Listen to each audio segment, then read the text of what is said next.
Greg Rowley. This is my first attempt at shooting a video, and I'm shooting it on a GoPro 4. So I've had this for quite a number of years and it's had very little use, but I thought I might have a go at trying this out. The trigger for, I guess, shooting the video is I'm heading up to Kalbarri for a bit of a astrophotography adventure with a good friend Paul Cooper, who you might know on Instagram as Infinite Panda Studios.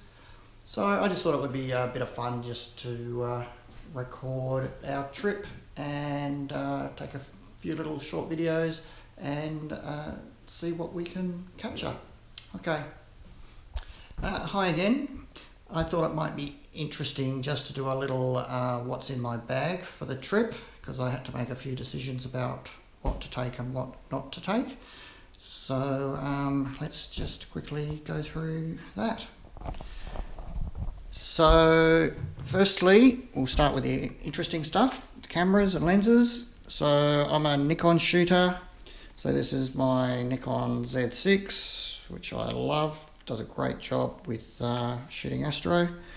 Currently on there is the 24-70 f2.8, which is not one that I usually shoot Astro with, but it's the camera, the lens that's normally on the body most of the time. In addition, I've been very fortunate that, or unfortunate for my friend Virat, who was unable to make the trip with us, but fortunate for me that he kindly loaned me his Nikon Z6, so I'm going to have two bodies to take away. So shout out to Virat. So lens wise, I've got my main lens, Astro lens, which is the Nikon S 20mm f1.8. Beautiful lens, super sharp, lots of light. So probably the bulk of my Astro is shot with this lens. But more recently, I'm finding that I'm doing more and more with this lens, which is 35mm f1.8 Nikon S. It's again very sharp lens, and now that I'm starting to do a little bit of tracking, this is a great lens to shoot with. You just get a lot more detail. Now, also organised through Virat, through Nikon Professional Services, we've managed to get a couple of loan lenses to take away with us.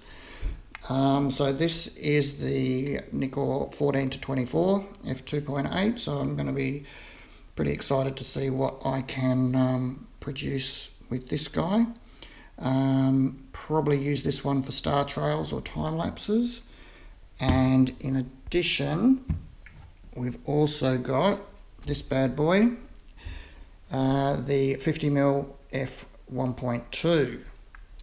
Very chunky lens, so it's going to be interesting to try that for a few more maybe detail type shots or small panos maybe. F1.2 is going to let an awful lot of light in, so pretty excited to see what we can do with that. And I've also got, decided to take the 70-200, which is one of my favourite lenses, not so much for Astro at this stage, but just general shooting, portraits, that kind of thing, picking up detail in the landscape. So sharp, such a beautiful lens. I love this one.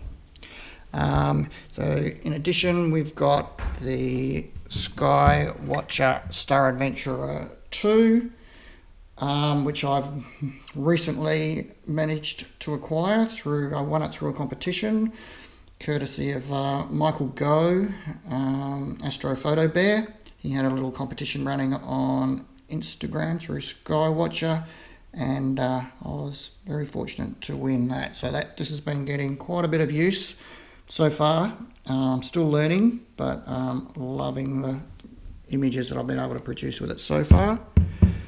What else? We've got the Move Shoot Move Z bracket, which I have sat on there just to keep things level, which is particularly important when doing panos.